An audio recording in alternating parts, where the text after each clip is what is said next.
vola osatry ny fiainana izy le tetavina fa sainy tsy tompola tsy taraina na mazaka manindrak' izy fa tsy maiky laka vo miseho mipaikopaiko anaty de maiky taka ny oranay rehefa mikandra tsy mbo fixe miofaofa lava fa ny tena mozatra le miasa Valaky ala nefa ny akamarehetra ry mamonjy bal sao le matomboka na tsy te ody any ambofo matsiaro teno tsy ampy ila ho ary zatofo aitsa ho aizy alary silapana voainy trano fa za hitasany amina tsako sy ndrevy efa hoentiko atry eo ambony farafaritsika makafy enofa zany le mozika tena tian'la tapaka ny hevitra ndao ataondrara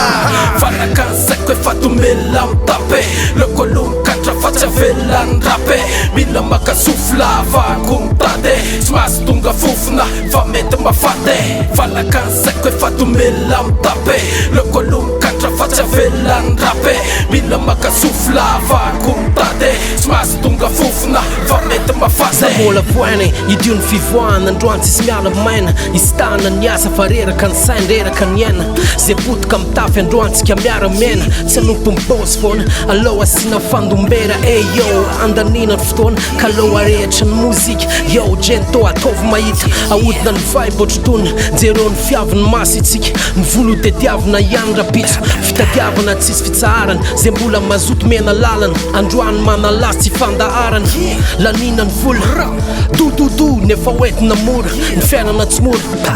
tanora ny tena mamakafaka mamola vola hoentina misenana mbola moary ny taona iainana fitadiavana tsisy fetra tsy akanavaky iny fa hoany rehetra ampitiavana iny fa tsy amby letra Valaky ansaiko efa tomela mitape lekolo mikatra fa tsy avela ny rape mila maka sofla avako mitady tsy mahazo tonga fofona fa mety mafate Valaky ansaiko efa tomela mitape lekolo